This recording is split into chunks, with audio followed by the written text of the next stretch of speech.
Straight out of Revelation Studios. Angandi pigisa diani, ndini chete king na kauni. Tiri kutunga yese tauni, neza pawa lero sita ungandi di. Angandi pigisa diani, ndini chete king na kauni. Tiri kutunga yese tauni, neza pawa lero sita ungandi di. Angandi pigisa diani, ndini chete king na kauni. Tiri kutunga yese tauni, neza pawa lero sita ungandi di. Angandi pigisa diani, ndini chete king na kauni. Tiri kutunga yese tauni, neza pawa lero sita ungandi di.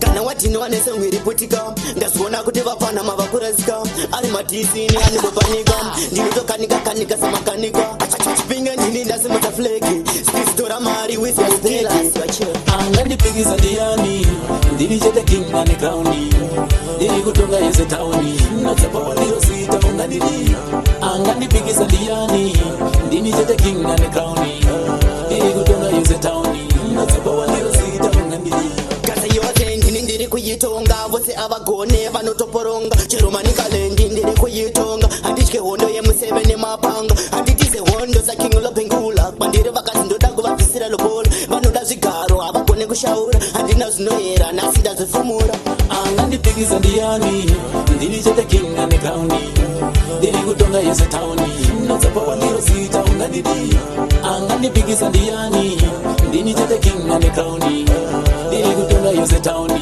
nodzapawa ndiro sita ungandidi kana watino vanese mwiriputika ndazviona kuti vapana mavakurasika ari madhisini animbopanika ndinotokanika samakanika pachipinga ndini ndasimudza fleki stistora mari wise mupeki udza vapana ava vasandiyesa havasi kundiketa ndininoza angandipigisa ndiani ndiri chete king na kauni ndiri kutonga yese tauni nodzapawa ndiro sita ungandidi angandipigisa ndiani ndiri chete king na kauni ndiri kutonga yese tauni nodzapawa ndiro sita ungandidi